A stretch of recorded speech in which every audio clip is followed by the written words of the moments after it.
Hello, hello, hello. Tudo bem com vocês? Para quem não me conhece, aqui é Leira Machado, sou carioca, publicitário, atuo na área hoje mais na parte de audiovisual, mas esse podcast aqui é para falar um pouco mais sobre filosofia, sobre religião e sobre a paz, o bem, coisas boas, né, gente? Coisas que a gente está precisando aí para os dias de hoje. E hoje, não sei vocês, né, mas o Rio de Janeiro está é uma grande airfry de tão quente que tá. Inclusive vi na internet que a sensação térmica de segunda-feira, dia 13/11 de 2023, foi de 52,5 graus às 8h30 da manhã. Gente, vocês não fazem ideia, vocês que não moram no Rio, né, do quão quente fica a cidade maravilhosa. Nós somos uma cidade muito, muito feliz, muito rica, muito receptiva, né, turística. Mas quando tá quente, pra galera que precisa trabalhar, ainda mais home office, que muitas das vezes nem tem ar-condicionado, que é o meu caso. Tem um ar-condicionado, mas não, a gente não pode usar por conta de políticas do condomínio e tal, Ana. Tem uma pecinha faltando que a gente não comprou e a gente tá sofrendo com isso, mas é muito quente. E aí tem o calor da temperatura, né, do clima, mais o calor que sai do monitor, da CPU e tudo mais. Eu tô com um mini ar-condicionadozinho aqui que eu comprei pro Leandro há muito tempo atrás, que ele trouxe de volta para casa. Eu uso durante o dia, ele não funciona, mas aqui parece que não tá gelado, gente, mas tá vindo um vento mais ou menos, não tá quente, né? Isso já é muito bom. Mas eu acredito, inclusive, que o calor estressa as pessoas. Eu abrindo uma grande aspas antes de chegar à introdução do nosso tema de hoje, mas o calor deixa as pessoas mais irritadas, né? Não sei se vocês já perceberam, se isso acontece com vocês, mas geralmente quando tá muito calor as pessoas tendem a se estressar com muita facilidade, conseguem, enfim, o nível de irritabilidade fica muito mais sensível, vamos dizer assim. Qualquer coisa pode acabar te tirando do sério, tirando, sei lá, sua paz, sua paciência.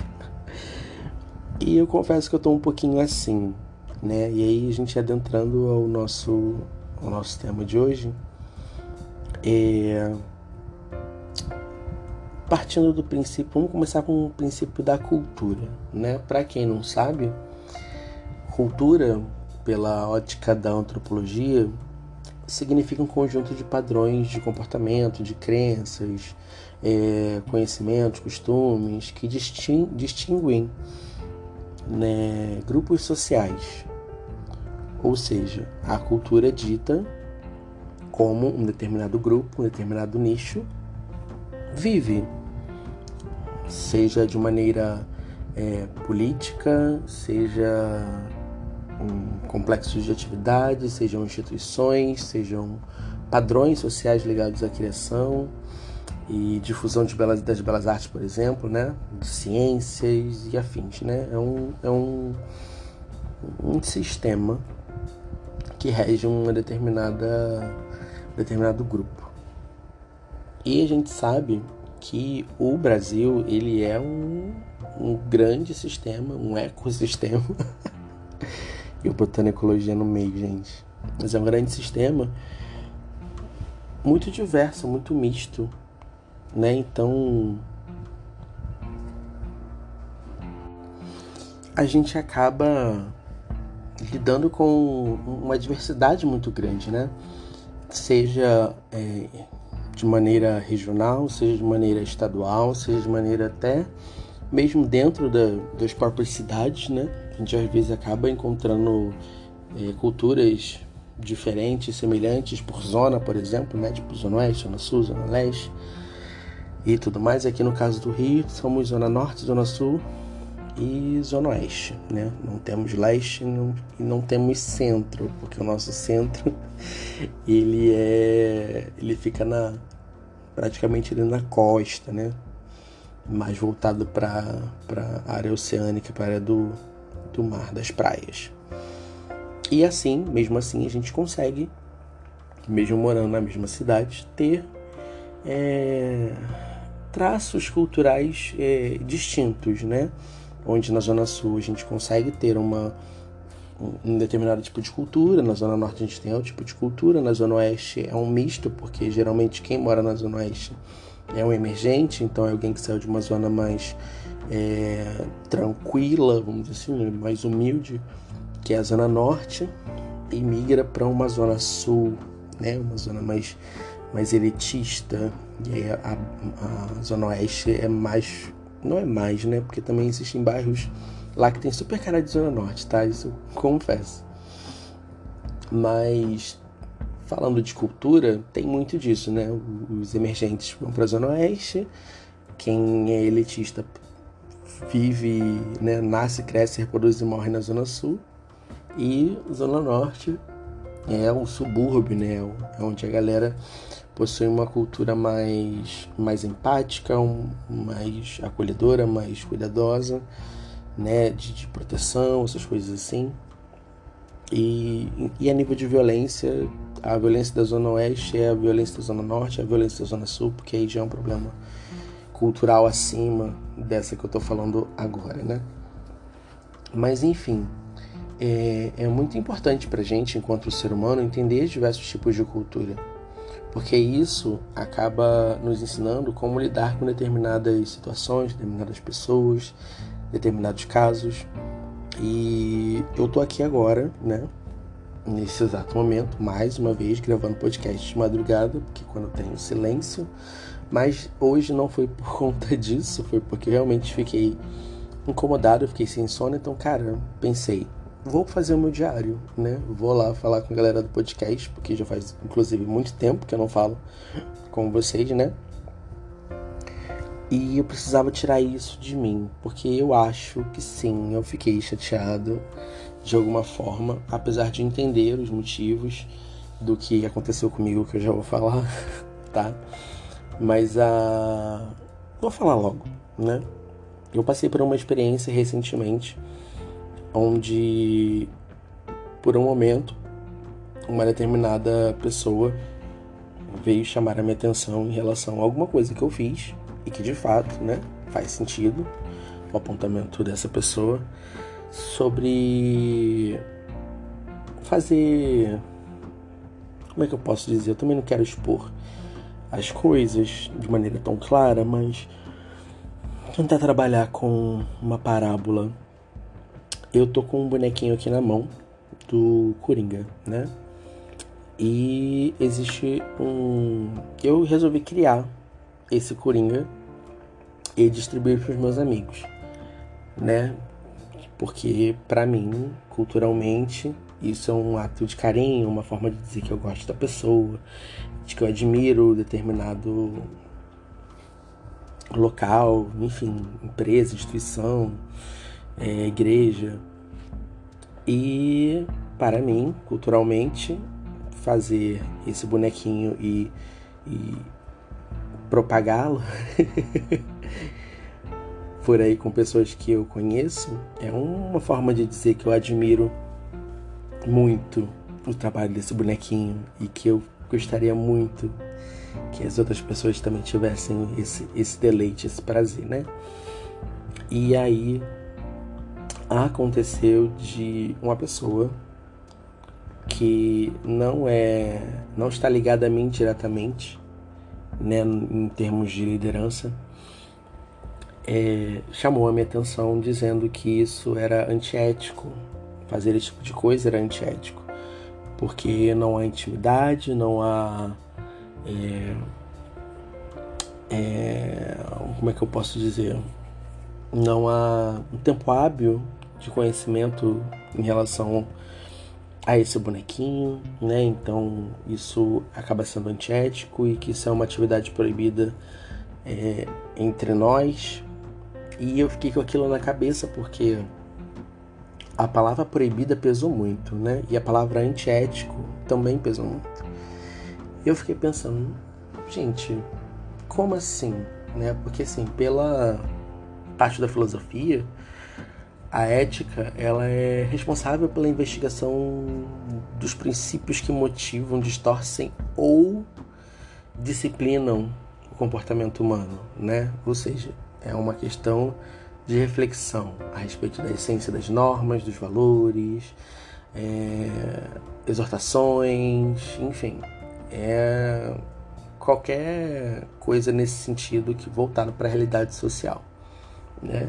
E algumas pessoas também dizem que seria um conjunto de regras, de preceitos, de ordem, né? Que são valorativas e moral de um indivíduo, enfim, né? De um grupo social, de uma sociedade. E aí eu fiquei pensando muito nisso, cara, assim, a minha forma de expressar sentimento, né? Como admiração, por exemplo, entregando o meu coringa, né, o meu bonequinho às pessoas que eu conheço, que pra mim é uma forma de carinho, uma forma de admiração, pra outra se tornou antiético. Como assim?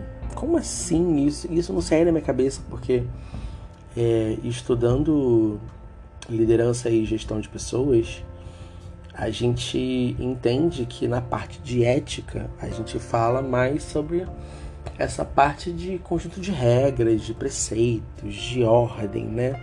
Que é uma parte um pouquinho também do senso comum, mas é muito mais voltado para uma ordem do bom funcionamento das coisas, sabe? Então, eu sou ético quando eu não exponho um determinado erro em público, mas sim no privado, né? Converso com a pessoa no privado. E sou antiético quando chamo no privado para conversar com uma pessoa que errou, sendo eu não líder dessa pessoa.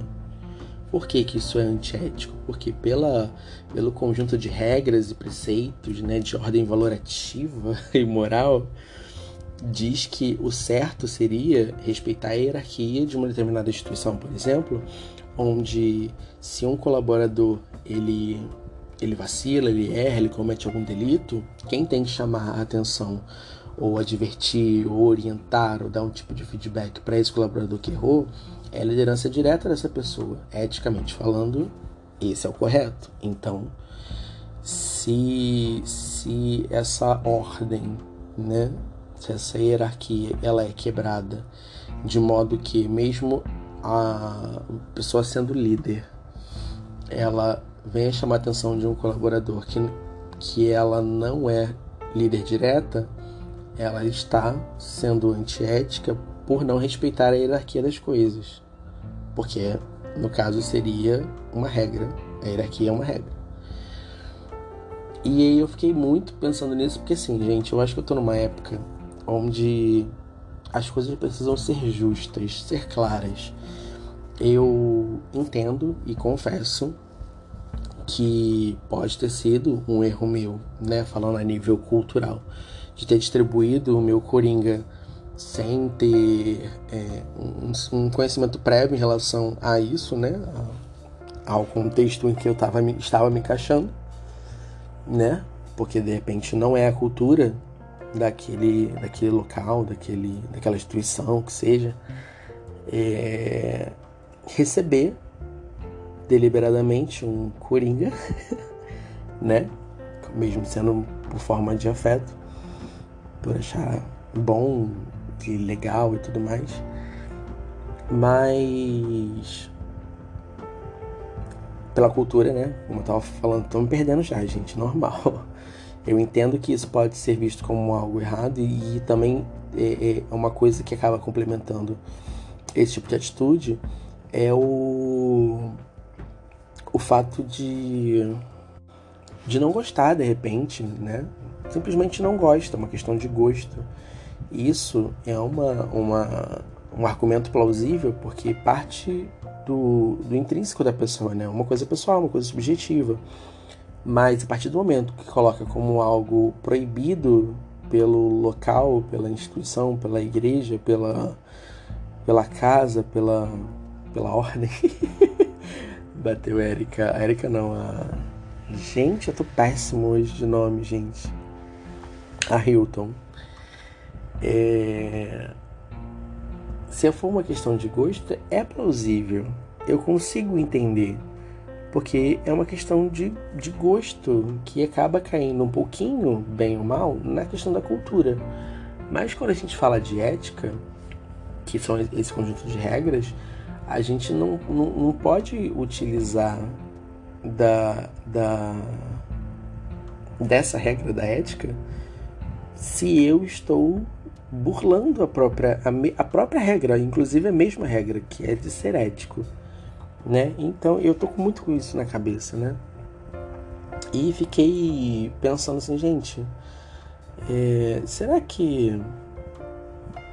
Assim, eu confesso que pode não ter sido de bom tom, enfim, as pessoas são plurais e de repente atingiu uma pessoa de uma determinada forma.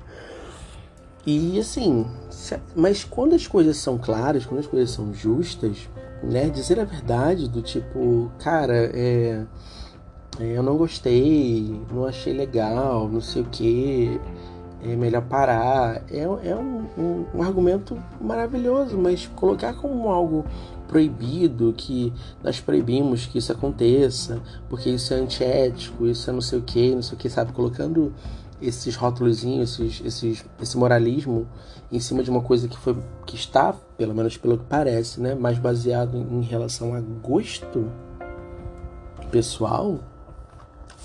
Eu fiquei muito incomodado com isso, porque era muito mais fácil falar que não gostou, né? Eu me desculpo e, enfim, vida que segue, a gente aprende junto. Mas esse peso do antiético ficou muito na minha cabeça. Eu fiquei pensando, gente, não é possível. E fui comentar com uma grande amiga minha que me ajuda muito a refletir, a pensar de maneira mais ética, vamos dizer assim, né? Profissionalmente falando, e dessa questão evolutiva. E ela me abriu os olhos para uma coisa. Sabe quando você sofre um preconceito e você não percebe porque você está no meio do furacão, e quando outra pessoa de fora fala, você fala, eita, peraí, pode ser sim, hein? E aí eu fiquei com essa palavrinha que essa minha amiga, na verdade, um amigo, que esse meu amigo falou. Ele falou elitismo. Quando ele falou de elitismo, que parte dessa definição cultural, né, desse sistema social ou político, enfim, que carrega esse privilégio da elite em detrimento dos demais membros da sociedade, né? Eu fiquei de repente pensando nisso, que pode ser que as palavras dela de proibição, de antiético, tá muito mais ligado à cultura dela do que à minha. E aí o que eu procuro sempre fazer é me colocar no lugar das pessoas, né? Eu falo sobre empatia aqui porque é uma coisa que eu vivo e que eu preciso, enfim, eu tenho que ter isso em mim, porque é uma coisa que eu valorizo muito, é um valor que eu carrego e que eu gosto de exercer, de carregar, de viver isso. E, véi, assim, eu fico sempre perguntando por que eu... Já veio a resposta na minha cabeça aqui, mas eu fico perguntando por que eu preciso entender o outro, preciso entender o contexto do outro, preciso entender a cultura do outro, preciso me familiarizar com a ordem que rege a vida do outro, e o mesmo não acontece para comigo, entende? Vem na minha cabeça aqui a resposta da minha mãe falando: você não é todo mundo, né? Né? Todo mundo tem que ser? Você não é todo mundo, né? Resposta clássica de mãe.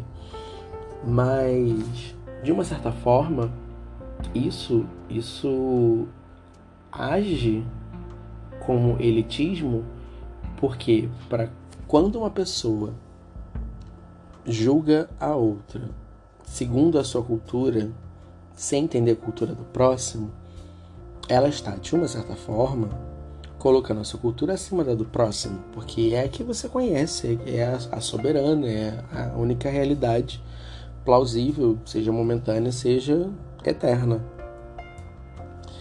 E eu quis muito, mas muito, vocês não imaginam o tanto que eu quis, de responder à altura, sabe? De devolver na mesma moeda, de colocar pra fora isso que eu tô fazendo aqui agora, né? Conversando com vocês. Esse monólogo conversão, Jesus. Ai. Enfim, eu queria ter colocado tudo isso pra fora com ela, mas sintetizado em algumas poucas frases.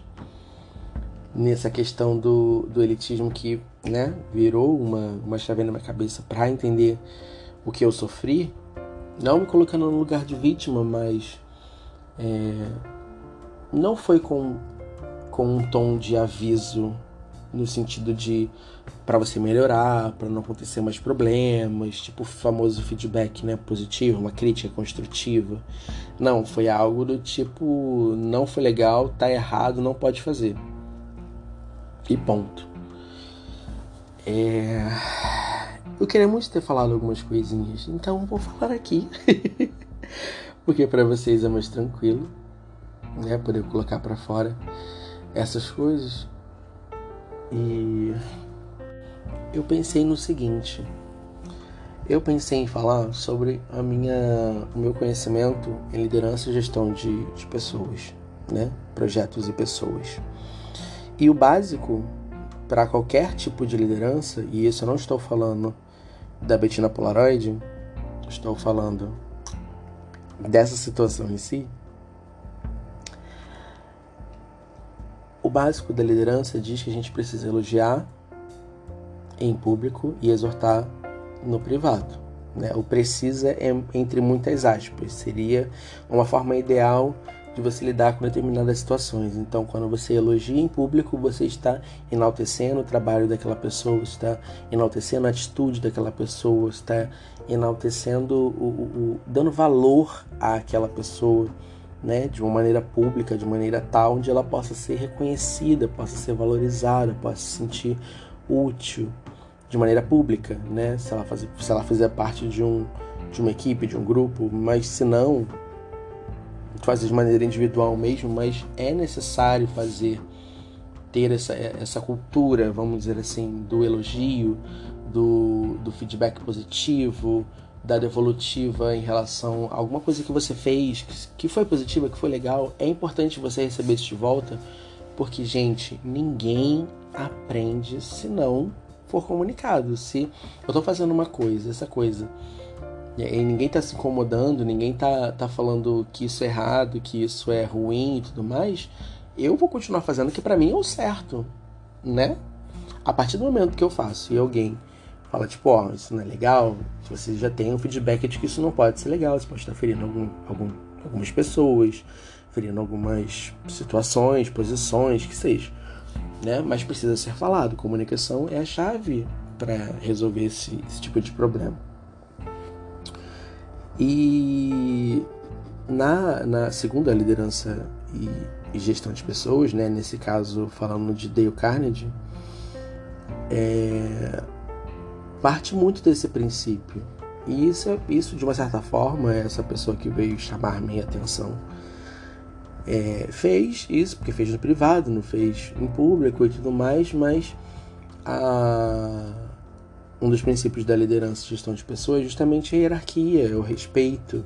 Você precisa respeitar aquele modelo que você faz parte, entende? Não que eu, enquanto colaborador, não precise respeitar qualquer tipo de liderança que esteja acima de mim. Isso é um princípio básico, respeito. É o poder que ela exerce e tudo mais. Tem uma questão, né, de respeito mesmo, de hierarquia. Mas a devolutiva negativa, o chamar a atenção, o dar feedbacks negativos ou pontos a melhorar, como as pessoas geralmente chamam hoje, precisa partir do seu líder direto. Por quê? Porque isso gera um elo de confiança entre colaborador e liderança, e colaborador e empresa, né? Por mais que, infelizmente, a cultura da liderança compartilhar os erros dos seus colaboradores de maneira a não gerar melhoria, né? Só por falar mesmo, só pra, tipo, tô de saco cheio de fulano, não sei o que, não, essas coisas assim, né?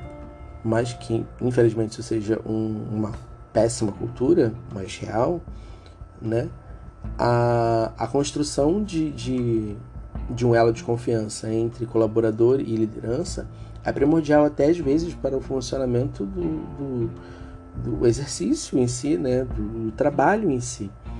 Porque se eu possuo uma liderança ao qual eu posso confiar, qualquer coisa que eu venha a falar, seja de problemas com a própria empresa, problemas às vezes até pessoal, não gosto muito de fazer essa mistura, mas nós como cariocas temos o costume de ser muito receptivo, então isso pra gente às vezes é até comum, né, de tornar os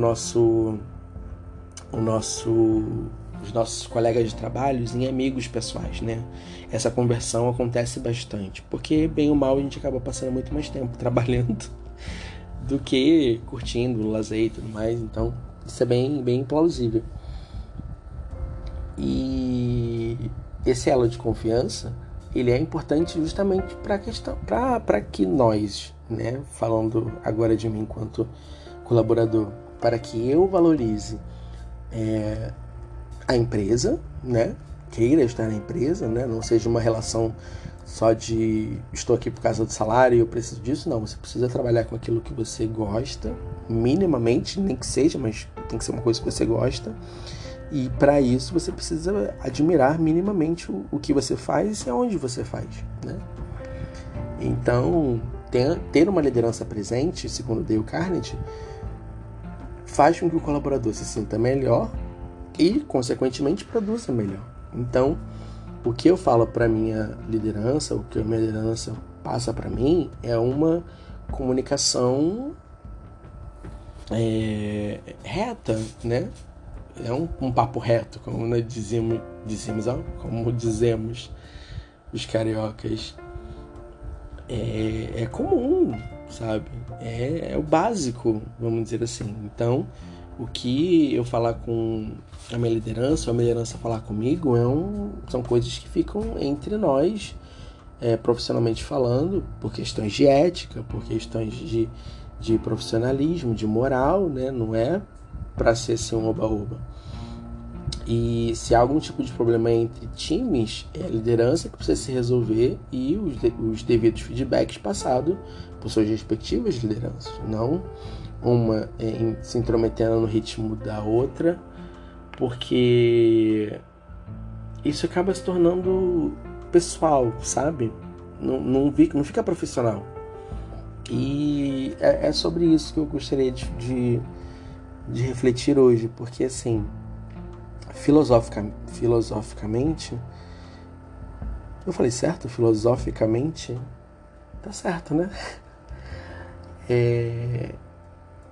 A ética traz esse conjunto de regras, e regras são coisas para serem seguidas, né? Elas existem para que haja o bom funcionamento das coisas, a famosa ordem, né? Então, assim, é como se fosse uma grande hipocrisia eu burlar as regras, né, o sistema, por ser líder e fazer aquilo que eu acho certo, porque eu acho ético, do que o de fato realmente é ético, porque eu não sou seu líder direto, então não é para você falar diretamente comigo, porque isso inclusive acaba muitas das vezes prejudicando não só o colaborador, como também a confiança na empresa em relação à sua liderança, né? É uma perda de mão dupla. E assim, eu já vi várias pessoas que já trabalharam comigo desde da época do hospital, né? Pra quem não sabe, eu já trabalhei em hospital, em 4 hospitais aqui no Rio de Janeiro, como técnico de enfermagem e como enfermeiro e como administrativo também. E eu já vi pessoas que assim, despencaram na sua produção, na sua produtividade, por conta de palavras erradas de liderança, ditas de modo equívoco, sabe? Assim, não falo que é errado, porque eu acredito que tudo possa ser falado, desde que saiba como falar, né? Inclusive, aconteceu um caso pessoal em relação à instituição religiosa, que foi praticamente nesse mesmo sentido. Mas, voltando para o trabalho, as pessoas perdiam o brilho nos olhos, né, a produtividade, por conta de palavras ditas de maneira errada. E o que acontece muito na cultura, pelo menos aqui na cultura carioca, a nível de mercado, é que quando o colaborador perde o brilho nos olhos, a produtividade dele dá uma queda, a tendência é ser demitido. A tendência não é entender o problema, resolver o problema, por mais desafiador que seja, já que o colaborador produzia bastante, era uma pessoa extremamente ativa e participativa e tudo mais, mas é muito mais fácil substituir. A gente entra nos conceitos de Bauman, né? Que é muito mais fácil substituir do que resolver o problema, né? Assim como em casamentos, assim como em relações de amizade, enfim, nas relações como um todo, né? Como já diz Bauman. É tudo muito fluido, muito líquido, é muito mais fácil, tá, sai daqui, vamos pegar outro, do que, o que está acontecendo? Vamos tentar melhorar? O que a gente pode fazer para te ajudar? Algo nesse sentido, sabe? E assim, eu acho que para tentar fechar essa confusão toda, que eu tô acabando abrindo vários parênteses e não fechando, o que eu quero dizer existem muitos líderes, seja do âmbito que for, despreparado e mesmo assim exercendo a função que possuem, sabe? Seja por uma questão de tempo, né? O que acaba entrando também na questão do etarismo, seja por questão de moral, de cultura, seja questão de maturidade, seja questão de experiência. Tem muitas pessoas que exercem cargos de liderança, mas que não possuem a menor capacidade para tal. As pessoas podem ser excelentes operacionais, né, pessoas operacionais, e não serem boas líderes, ou a pessoa pode ter um excelente líder, um bom líder, e não ser bom no operacional, porque ser líder também não tem a ver necessariamente com saber fazer as coisas do operacional, né? Ter a noção e saber gerir pessoas é o que um líder precisa fazer. Ponto. O cargo de liderança é liderança e gestão de pessoas. É eu lidar com pessoas, é eu lidar com projetos, é eu lidar com situações. Não é lidar com peças, com botões, com operacional. Não, eu preciso gerir. Líder é uma pessoa que faz... Ai, gente, fica cada vez mais difícil falar as palavras, né? Ainda mais nessa hora da madrugada. Mas é gestão, gente. É gestão. É orquestrar o fluxo ali para que as coisas aconteçam. Não é uma forma de utilizar ao seu próprio benefício, né? Eu, inclusive, estava vendo eu não sei se foi no Instagram, eu acredito que foi no Instagram porque eu não sou muito do TikTok, né? Mas tem um videozinho onde uma professora entra na sala de aula e uma menina fala: "Você é assistente?" Ela: "Não, eu sou professora." Aí um outro aluno fala assim: "Ai, nossa, veio direto a sua cara, um negócio assim, o seu rosto. É muito, muito famoso no Pornhub, no Xvideos da vida, assim, um canal pornográfico assim." E a professora meio que rebate falando sobre poder. E aí, quando ela fala de poder, ela fala que é um ato impositivo, entre aspas, né? De mudar a vida da pessoa ou situação. Ou seja, ela, enquanto professora, ela poderia simplesmente expulsá-lo de sala e reprová-lo. Isso é um poder que ela tem enquanto professora. um guarda de trânsito, ao levantar a mão, ele consegue parar um carro e o carro vai obedecer por ele estar vestido, né, trajado de guarda de trânsito, isso é um poder que ele tem, né? Se caso não pare, ele também consegue ter poderes para gerar consequências, né? Advertências, multas, que seja. E algumas pessoas não sabem utilizar o seu próprio poder, porque ser líder é você ter poder. Mas esse poder é em prol da gestão, é em prol dessa orquestra, né? De orquestrar as demandas, as pessoas, as situações, enfim. É muito mais além. E o que eu vejo são lideranças que não estão nessa vibe. E aí a gente entra naquela dualidade sobre a teoria e a prática, né? Muitas das vezes na teoria a gente aprende, a gente estuda, a gente lê, a gente faz curso, a gente faz um monte de coisa relacionada a determinado assunto, mas na prática mesmo, quem consegue hoje exercer os cargos de liderança, por exemplo, né, nesse caso, são pessoas que estão ali porque ou chegaram primeiro, ou tem algum tipo de conchave, ou caiu de paraquedas, sabe? Eu não consigo imaginar outros atributos que possam ter colocado aquela pessoa ali e ela exercer a liderança dessa forma, sabe? Eu entendo que às vezes a pessoa pode não estar no bom dia, que, sei lá, alguma coisa aconteceu e que aquilo bateu nela de uma outra forma, como eu falei, né? A questão do sentimento, do gosto, do subjetivo, isso é totalmente plausível, mas impor como algo factual, algo regrado, algo no papel, algo oficial, eu acho que é um pouco demais. É você querer colocar um peso em cima de uma coisa que não teve tanta importância, entre muitas aspas, assim, sabe? Eu preciso e eu entendo que se uma pessoa não gosta de uma determinada brincadeira, a gente não brinca, né? Eu acho que todo ser humano faz isso. Se você faz uma coisa que a pessoa não gostou e a pessoa sinaliza que não gostou, você não faz mais. É o normal barra ideal, pelo menos, né?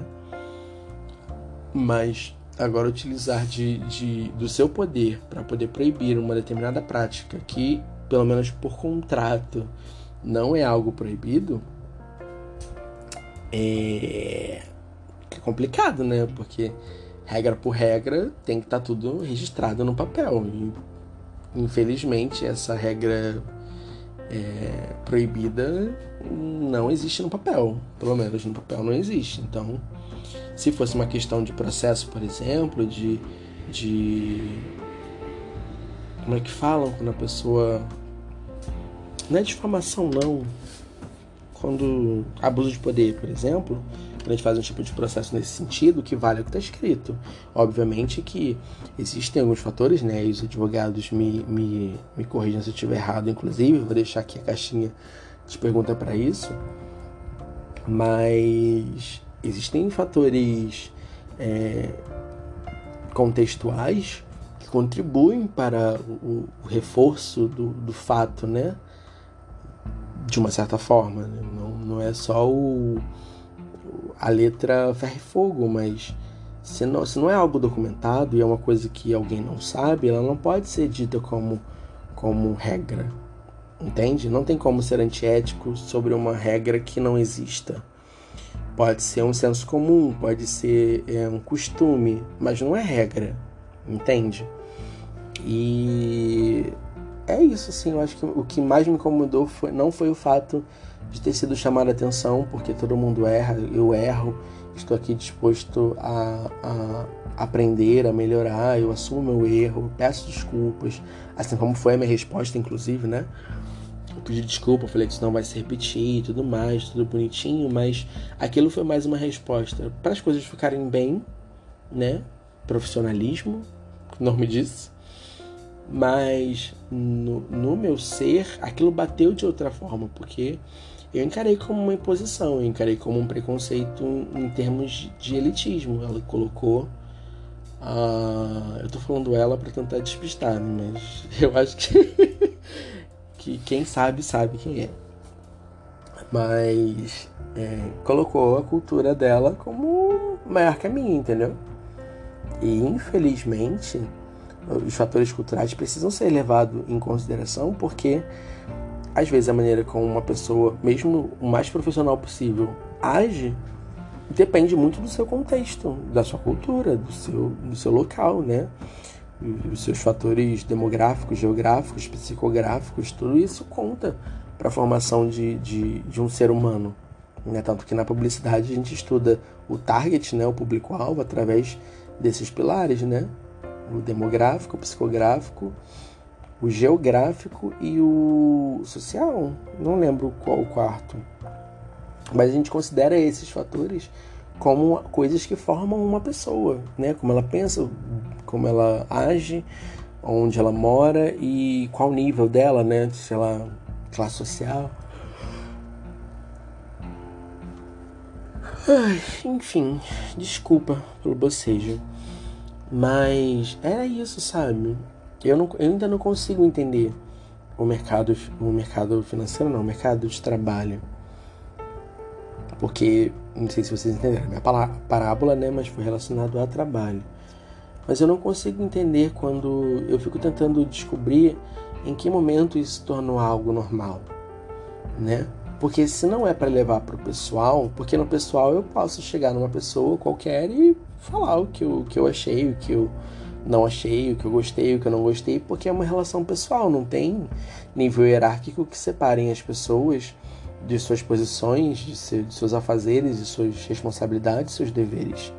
Mas a partir do momento que eu assumo um papel de liderança, de colaborador, de alguém PJ, né? De uma empresa, de um contratado, que seja, eu preciso seguir as regras daquele determinado local, que é uma coisa que aconteceu, inclusive, no meu antigo trabalho, já falar na minha antiga igreja, mas no meu antigo trabalho, porque foi praticamente isso, né? Segundo a minha líder na época, eu não estava dentro das regras, dos costumes da empresa, que seja lá o motivo, mas o diretor que me demitiu, né, que me mandou embora, ele utilizou esse argumento de que você não tá mais com aquele brilho nos olhos, você não é mais aquele iradiante que eu sempre vi aqui, muito feliz, muito empolgado com as coisas do trabalho e tal, não. Mas embora ele não quisesse pesquisar mais a fundo a causa ou tratar da causa, pedir ajuda para, sei lá, gente de gestão, RH, que seja, para poder lidar com aquele tipo de situação e resolver o problema, foi muito mais fácil me mandar embora, né? Óbvio, né? Acabamos, por mais que nos importemos, acabamos sendo apenas números, muitas das vezes, para essas empresas. Então, enfim, acontece. Mas, bem ou mal, ele foi congruente à cultura da empresa naquele momento, sabe? Não foi nada fora do normal. Foi uma relação hierárquica, uma relação voltada para regras, voltada para um sistema e, enfim, fez sentido, tinha um raciocínio lógico por trás da coisa. Agora, se esse diretor, por mais que ele fosse meu amigo na época, se ele viesse a falar comigo, chamar minha atenção de repente, sei lá, pela forma como eu como, pela forma como eu me visto. Porque cargo de diretor as pessoas têm o costume de endeusar diretores e CEOs, né? Então, acho que eles podem absolutamente tudo, mas dentro da hierarquia, para chamar a minha atenção, por exemplo, teria que se passar por um head, passar por um coordenador, para depois chegar em mim, sabe? O fluxo precisa acontecer, né? Uma empresa é feita, ela é organizada, ela tem organizações, ela tem setores, tem departamentos, isso tudo, né? Essa hierarquia precisa ser respeitada.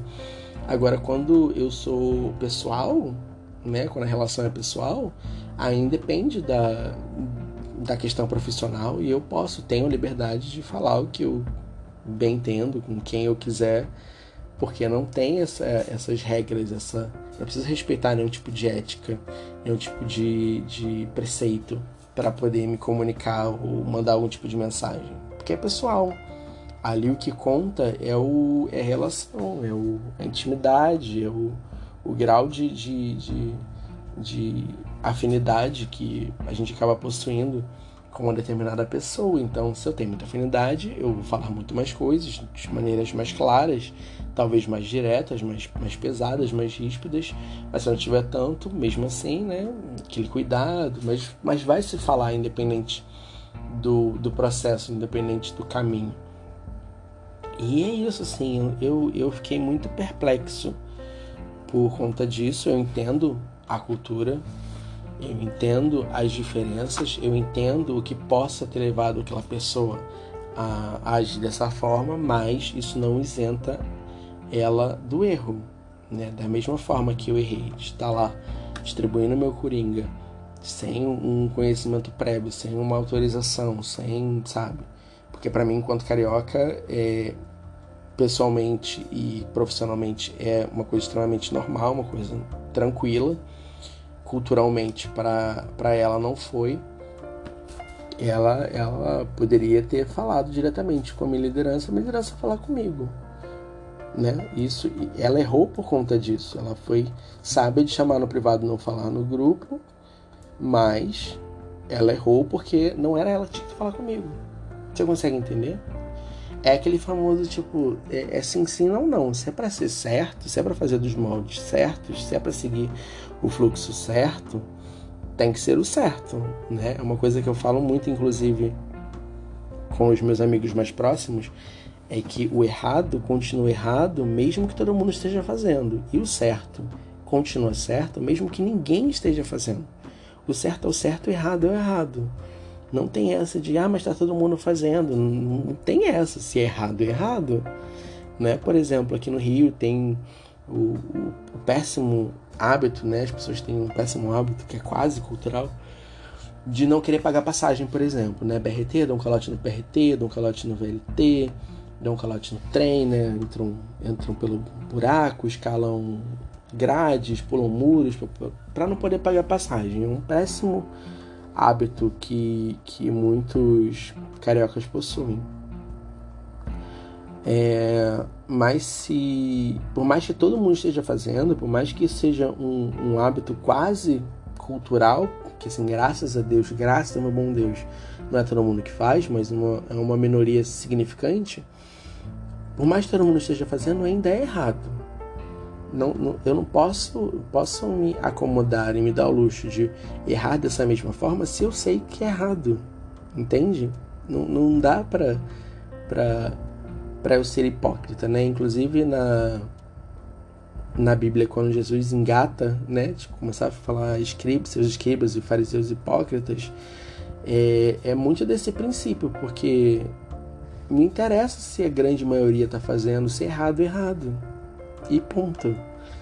E eu acho que sim, essa pessoa errou comigo. Eu acho que sim, eu errei por dar o meu coringa sem um conhecimento prévio ali, não digo uma autorização, mas um conhecimento, uma intimidade mínima que seja. Mas isso não justifica o fato de alguém chamar a minha atenção que está, entre aspas, cagando regra e não tá seguindo a regra, entendeu? É sobre isso. Eu acho que estou ficando já repetitivo, inclusive, mas, gente, um adendo aqui rapidinho, só para finalizar. Não é porque a gente está falando aqui sobre reflexões filosóficas, de religião, de fé e de empatia, de amor e tudo mais, que a gente vai ser, né, uma poliana da vida, né? Aí eu trazendo o Felipe para o podcast. Mas não é assim, sabe? Não é o fato de eu, por exemplo, ser cristão que eu sou trouxa. Eu não sou trouxa. O certo é o certo, o errado é o errado. E ponto. Né? Quando a gente fala de ética, quando a gente fala de moral, a gente precisa seguir a risca daquilo que a gente está falando. Porque, infelizmente, nesse mundo nós somos julgados segundo aquilo que a gente faz. Né? Aquele famoso faço o que eu digo, mas não faço o que eu faço, não rola. Né? Se você diz, né, e a fé, não só cristã, mas de qualquer vertente, parte muito desse princípio. Se eu digo que eu creio em determinada coisa, eu creio em determinada coisa. Eu preciso fazer, eu preciso exercer, eu preciso praticar aquela determinada coisa. Não adianta eu falar, tipo, sei lá,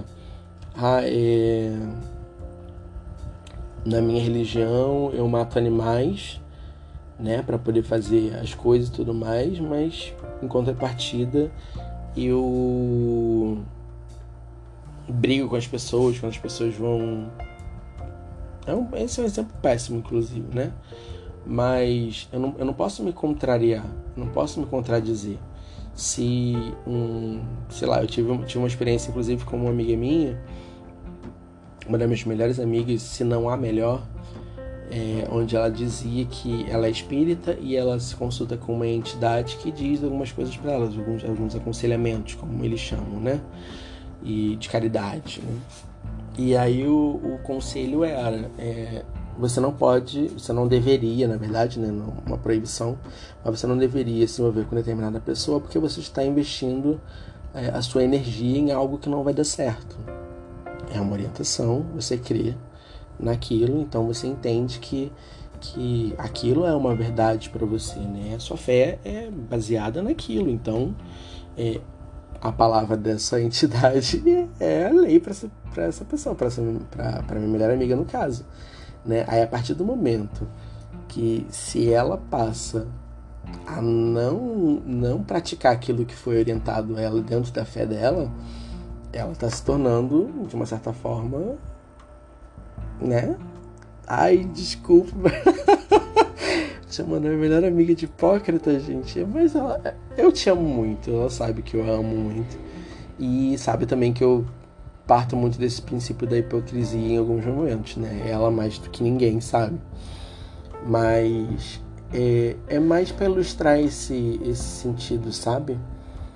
Porque é hipocrisia. Sim, eu sei que muitas das vezes é mais forte que a gente por uma questão de hábito, mas não é cultural. Se for cultural, aí o bagulho fica muito mais embaixo, né? Porque aí você está se inserindo de maneira errônea dentro de um contexto que não lhe cabe. Mas... Nossa, filosofia agora, falei, bonito, nossa, vou fazer um post com essa frase. Enfim, gente, sejam fiéis a si mesmo, como diz RuPaul e Grey Queen. Sejam fiéis a vocês, né? Vivam a verdade de vocês. Se é certo pra vocês, é certo pra vocês. Se é errado pra vocês, é errado pra vocês. Tem coisas que partem do senso comum, tem coisas que partem do senso comum.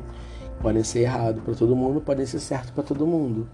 Mas eu acho que dar carteirada em prol do benefício próprio, né, para você se beneficiar de uma coisa que você não quer que aconteça, ou que você quer muito que aconteça, eu acho que é muito errado. Eu acho que parte mais fala muito mais sobre o caráter da pessoa do que sobre as responsabilidades que a pessoa tem, entende? Eu não posso usar o meu poder para me beneficiar. Obviamente muitas pessoas fazem isso, inclusive os políticos fazem muito isso. Mas eu gostaria que vocês entendessem que fazer isso é prejudicar o próximo. E aí, se você prejudica o próximo, mesmo sendo em benefício próprio, isso não é empatia. Você não está sendo coerente consigo mesmo, com a pessoa boa que habita em você, com esse coração maravilhoso que você tem, né? Eu tenho um coração maravilhoso. Eu sempre falo isso pra mim, que apesar das minhas falhas, dos meus erros, que apesar das vezes do meu desânimo, da minha autossabotagem, eu tenho um coração bom, eu sou uma pessoa boa, eu faço bem, eu cuido das pessoas, eu me dou por inteiro, eu me dou às vezes até muito mais do que eu deveria, e isso é um defeito, eu entendo hoje que isso é um defeito, mas eu não posso mudar quem eu sou por causa do próximo, sabe? As circunstâncias ao meu redor não podem ditar, na verdade, quem eu sou. Se eu sou uma pessoa boa, eu sou uma pessoa boa, seja em casa, no trabalho, na família, onde quer que eu esteja, porque a luz está em mim. Se a luz está em mim, não é as trevas que vai apagar, né, gato? É ao contrário, onde eu tô, ela precisa sair, já dizia Jesus. Então é isso, galera. Boa noite, espero que não tenha sido grosso.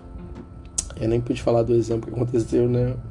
De poder falar tudo, mas tudo depende da maneira como é falado.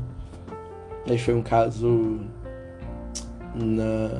na igreja, no caso, né?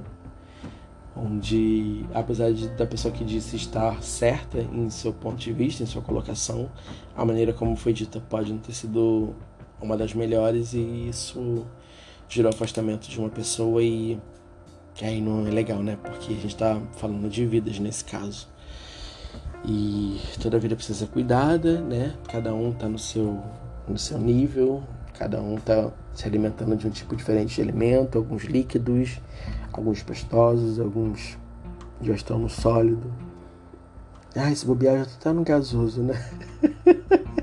De tanta preguiça de engolir que eu já tô. Mas é isso, gente. Mantenham-se fiéis a vocês, se cuidem. Beijo grande e não esquece de comentar aí na caixinha de pergunta não, tá? Beijo!